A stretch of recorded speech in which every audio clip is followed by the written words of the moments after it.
It was the beginning of the year 2013, and I was trying to recover from the big Eurorack crash of 2012. I had cobbled together my last pennies to buy a used Moog Sub Phatty with a warped case, and I dug out my old Squier guitar and spent weeks sulking in my bedroom studio.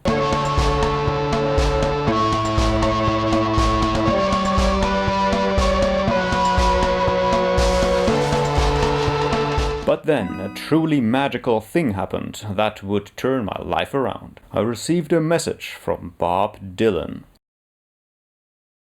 Energized with newly found self-esteem, I broke my shoegaze shackles and held my chin up high towards the old enemy.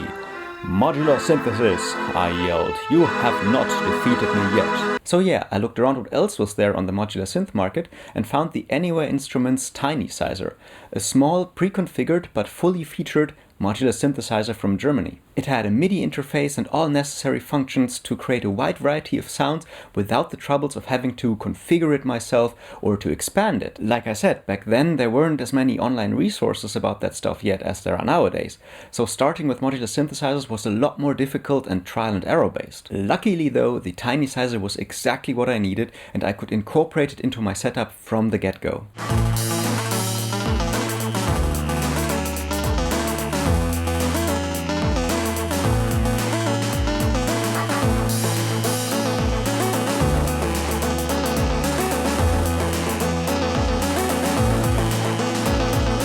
Of course, this also led me further down the path of experimental music.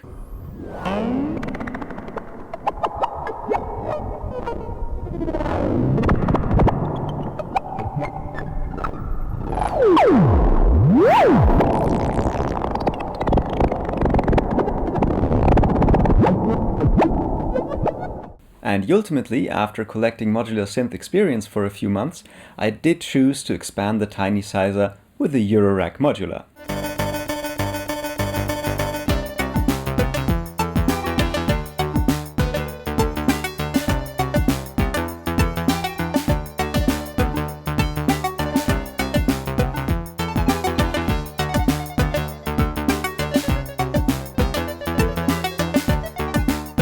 All was well again in my tiny home studio, and I made quick progress learning all kinds of synth-related things.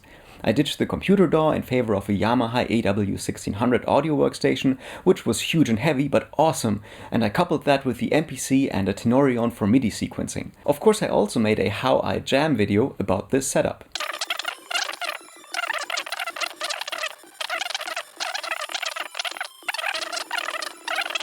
Because I received many questions about MIDI on my YouTube channel, I created two videos. One was a serious, much upvoted MIDI explanation, and the other one was a very much downvoted, well, less serious take on the subject called "What is MIDI and how does it sound?" You might have asked yourself the very same questions. It apparently did not sound good. Of course, Eurorack tutorials were also on my agenda, and by November 2013 my YouTube channel had reached 1,000 subscribers, which I celebrated with a giveaway sponsored by my friends at Standuino, to give away one Standuino 2Pi limited edition synthesizer. I also managed to physically release a first music track on a now long sold out modular synth music compilation CD called From the Wires.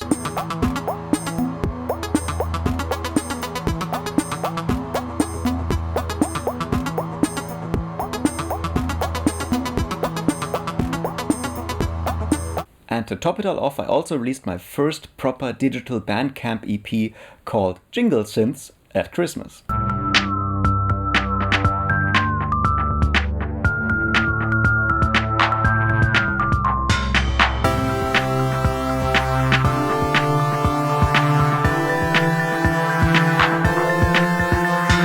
What a wild year this was, but it was still just the beginning, so stay tuned for episode 4 of my synth story, which will be about the year 2014 when everything changed. Thanks a lot for watching.